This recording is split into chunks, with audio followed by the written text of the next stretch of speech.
বিদ্যুৎ সমস্যার সমাধানে ব্যর্থ রাজ্য বিদ্যুৎ দপ্তর। একদিকে মানুষ বিদ্যুতের যন্ত্রণায় নাজেহাল, অন্যদিকে বিদ্যুৎ নিগম কর্মীদের মিথ্যে প্রতিশ্রুতি এবং মিথ্যা আশ্বাস ভুক্তভোগী সাধারণ মানুষদের আরও ক্ষিপ্ত করে তুলছে, যার ফলে মানুষ ক্ষিপ্ত হয়ে বিদ্যুতের যন্ত্রণায় পথ অবরোধ, বিদ্যুৎ অফিসে তালা ঝোলানো সহ বিদ্যুতের সমস্যার সমাধানে বিভিন্নভাবে জোরালো প্রতিবাদ গড়ে তুলছে।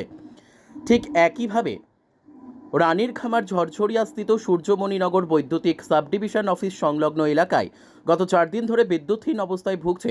বিদ্যুতের অভাবে ওই পাড়ার মানুষ পানীয় জল সংগ্রহ করতে পারছে না। তাদের পাড়ায় বিদ্যুতের সমস্যার সমাধানের জন্য স্থানীয় আমতলী বিদ্যুৎ নিগম অফিসে এবং বিদ্যুৎ নিগমের টোল ফ্রি নম্বরে তাদের পাড়ার বিদ্যুতের সমস্যা কথা জানালে তাদের সমস্যার সমাধানে বিদ্যুৎ নিগম কর্মীদের পাঠানো হচ্ছে বলে মিথ্যে আশ্বাস দিয়ে চলেছে।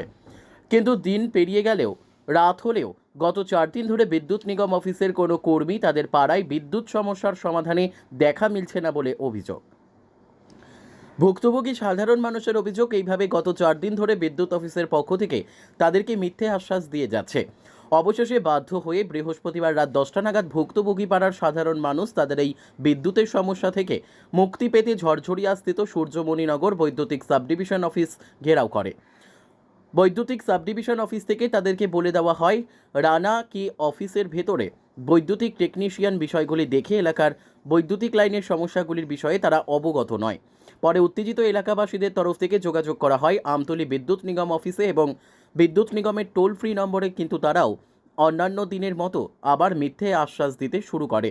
তাতে স্থানীয় এলাকাবাসীরা আরও ক্ষিপ্ত হয়ে ওঠে। স্থানীয় এলাকাবাসীরা জানিয়েছেন, শুক্রবারের মধ্যে যদি তাদের বিদ্যুতের সমস্যার সমাধান না হয় তারা আরও বৃহত্তর আন্দোলন গড়ে তুলতে বাধ্য হবেন। কি সমস্যা এখানে কি লিগাইলেন আপনারা? আমরা তুফান দুদিন তুফান গেল, তুফানের ভিতরে কারেন্ট নাই, আইসে গেছে। তারপর তুফান বর্ধমানের পর থেকে আজকে 4 দিন হয়েছে, আজকে অব্দি আমরা এরিয়াতে পুরো এরিয়াতে কারেন্ট নাই। আমরা 19-12-তে কল করছি।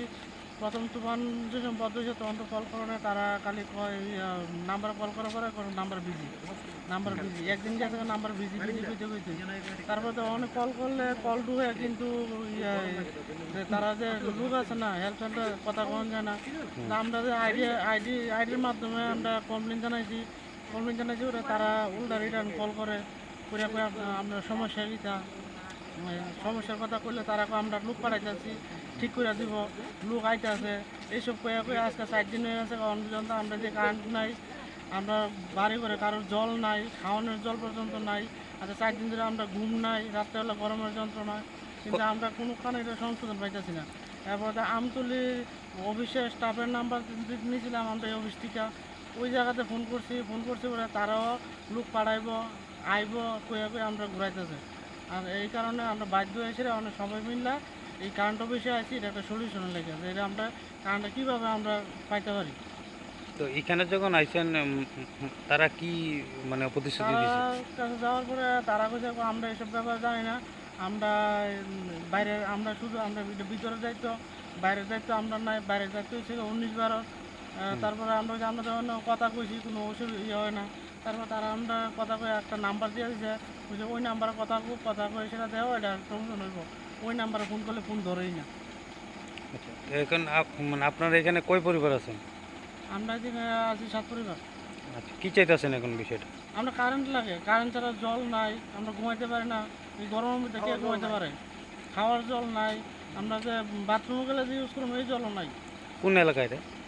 এটা হচ্ছে মধুবন জর্জরি এলাকা ধরে। তো হ্যাঁ, এখানে যে আইছেন এটা মানে কি অফিস এটা? এটা এই তো পাওয়ার অফিস, এসএফনগর পাওয়ার সাব স্টেশন। এটা